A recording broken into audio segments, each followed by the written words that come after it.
எல்லாருக்கும் வணக்கங்க. திருக்குறளை பற்றி பார்த்துட்டு இருக்கோம். அதிகாரம் 1 குறள் 7.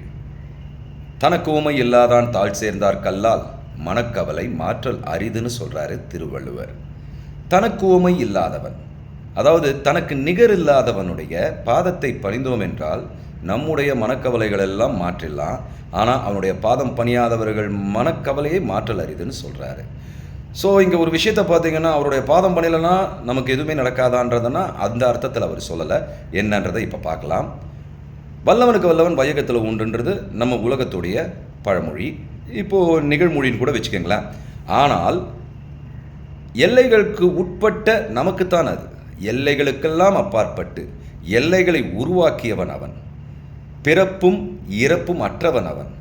தோற்றமும் மறைவும் இல்லாதவன். அப்படிப்பட்ட எல்லை இல்லாதவனுக்கு நிகர் எதுவுமே கிடையாது. அப்படிப்பட்டவனுடைய உணர்வோடு நம் உணர்வை கலந்தால் நமக்கு எந்த மனக்கவலையும் பாதிக்காதுன்னு சொல்ல வராரு. மனக்கவலை நம்மளை அண்டவே அண்டாது. ஏன்னா நாம் நிகழ்காலத்தில் வாழ்வோம். எதிர்காலத்திலையோ இல்லை முடிந்த காலத்திலையோ நம்ம வாழறது கிடையாது.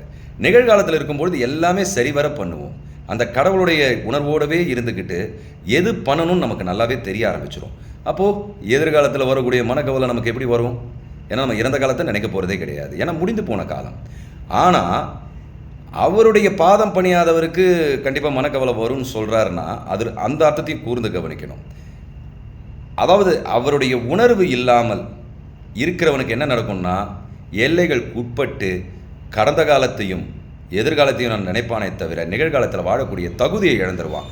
காரணம், அவன் எல்லைக்கப்பாற்பட்டு இருக்கும் அந்த உணர்வை நாட தவறிவிட்டான். அந்த எல்லைக்கப்பாற்பட்டு இருக்கும் உணர்வோடு நாம் கலந்துவிட்டால் நிகழ்காலத்தில் வாழ கற்றுக்கொள்வோம். எதிர்காலம் நம்மை பாதிக்காதுன்னு திருவள்ளுவர் அழகாக சொல்லியிருக்காரு.